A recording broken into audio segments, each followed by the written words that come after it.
Aurangabad news में आपका स्वागत है। राज सुबेदार गेस्ट हाउस में वंचित आघाड़ी का एक पत्रकार परिषद रखी गई थी और आज जलील साहब वंचित आघाड़ी में प्रवेश किए, तो उनसे भी मालूमात लेते हैं। जलील साहब, आप वंचित आघाड़ी में प्रवेश किए तो दूसरी भी पार्टियां थी बहुत सी, Rashtrawadi party, MIM party, Congress party, तो आपने वंचित पार्टी को ही क्यों पसंद किया, उस बारे में?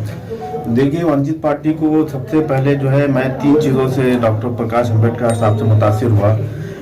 सबसे पहला यह है कि उन्होंने हज़रत मोहम्मद सल्लल्लाहु अलैहि वसल्लम जो बिल पेश किया असेंबली में बनाने के लिए, वो एक मुसलमान होने के नाते जो है मुझे ये चीज़ बहुत मुझसे मुतासिर की।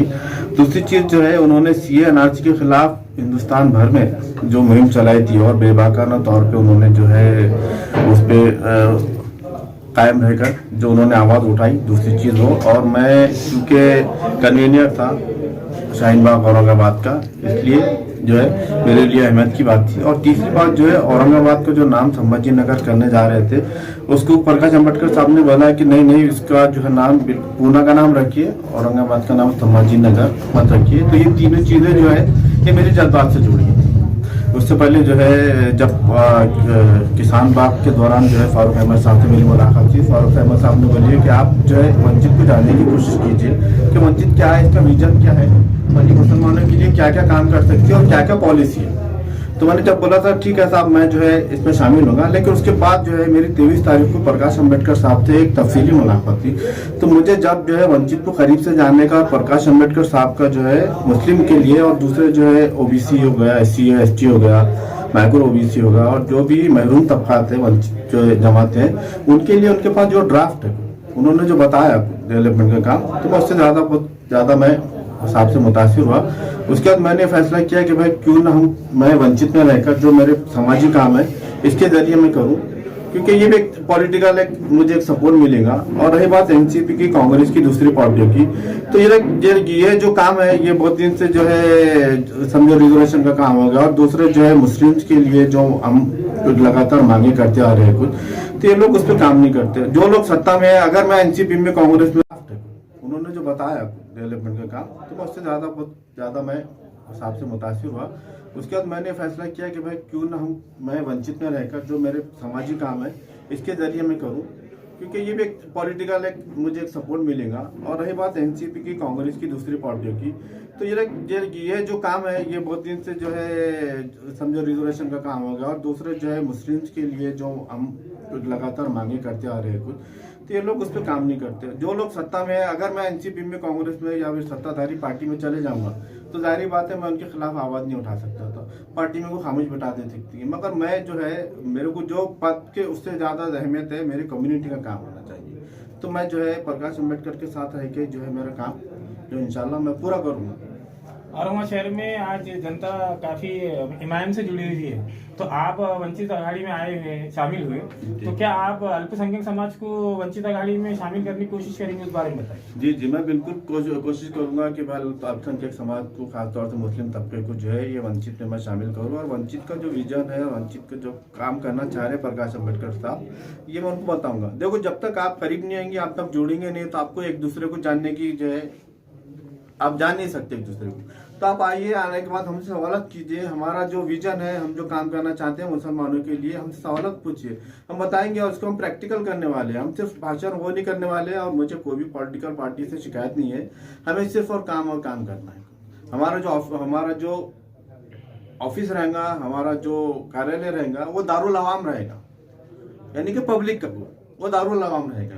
उसमें सारे लोगों के जो है, सारे जितने भी लोग हैं कुछ, उन लोगों का काम होगा। मैं आपके चैनल के माध्यम के जरिए बोलता कि आप आइए, आपके काम करने की जिम्मेदारी मैं लेता हूँ। मुझे मौका दीजिए, आपके जो भी मसले हैं, मसाइल हैं, मैं इंशाल्लाह वो जरूर पूरा करूँगा।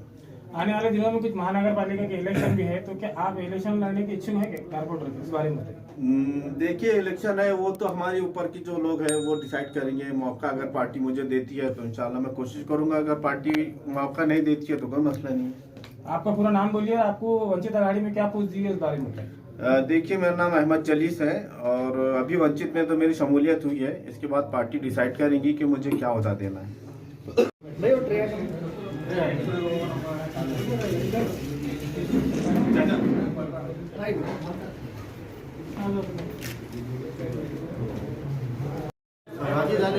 वंचित बहुजन आघाडीमध्ये सर्व SC, ST, OBC आणि मायनॉरिटी असते और शाम के वक्त वहां पर टेंशन क्रिएट हुए और अली जनाब प्रकाश अंबेडकर साहब ने उसी तारीख को शाम में पत्रकार परिषद में कहा था कि अगर सुबह का बंद था, दिन भर का बंद था, तो दिन भर ये सब शांत था और शाम में अगर कहीं पे फिसाद या पत्थरबाजी हुई है तो ये साजिश है और इस साजिश को हुकूमत ने भांडा फोड़ करके सामने लाना चाहिए। आज कांग्रेस के, एनसीपी के, शिवसेना के मंत्री कहते हैं कि 3 शहरों में जो दंगे के जैसे मामला तो बता रहे हैं वो एक साजिश थी। तो हुकूमत उनकी है ना, पुलिस उनकी है ना, उनके पास CID है, उनके पास खुफिया विभाग है, उनके पास पुलिस विभाग है, तो वो इंक्वायरी करके षड्यंत्र क्यों नहीं सामने ला रहे? तो हमें तो लगता है कि आघाड़ी सरकार और भाजपा दोनों की मिली भगत है, क्योंकि जब कहीं पे टेंशन क्रिएट होते हैं तब ये दोनों एक ही क्लास की पार्टियां होती है। जब वहां पे पोलराइजेशन हो जाता है तो मुसलमान तथाकथित सेक्युलर पार्टियों की तरफ चला जाता है दंगों से डरकर, और इस मुल्क का हिंदू जो है वो पोलराइज होकर भाजपा जैसी नफरत की ताकतों के शिकार हो जाते।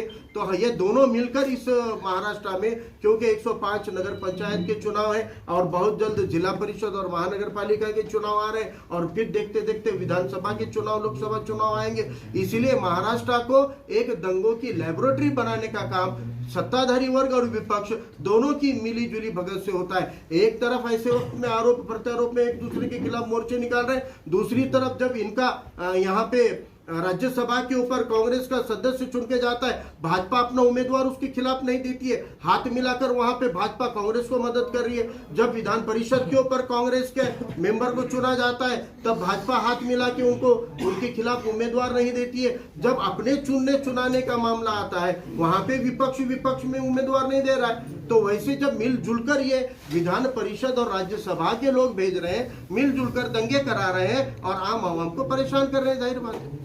अभी हाल ही में जो है तो मथुरा का जो केस सामने आया था, शाही मस्जिद के अंदर पूजा करने के लिए जाएंगे 6 दिसंबर को, ऐसा ट्वीट आया था। इसको आप किस तरीके से देखते हैं? यूपी में चुनाव होगा, देखिए सोशल मीडिया के जरिए ऐसे ट्वीट फैलाकर जो मुल्क भर में बेचैनी फैलाने का काम हो रहा है। अब त्रिपुरा के दंगों में भी हकीकी वारदात क्या हुए थे, लेकिन सोशल मीडिया पे क्या पिक्चर खड़ा किया यहाँ पर हम जानते हैं। जबकि कई ऐसे संगठन है, शायद जमात इस्लामी हिंद का भी एक वहाँ पे कमेटी जाकर फैक्ट फाइंडिंग करके आई है। तो एक अलग पिक्चर खड़ा करने का काम जो साजिश हो रही है, ये यूपी के इलेक्शन के लिए मुल्क भर में अगर पोलराइजेशन खड़ा होगा तो ही वहाँ पर योगी की सरकार बचेगी। ऐसे हालात है, वहाँ की आवाम योगी की हुकूमत से, बीजेपी की हुकूमत से तंग आ चुकी है। तो मैं मुल्क भर के Right now and press the bell icon.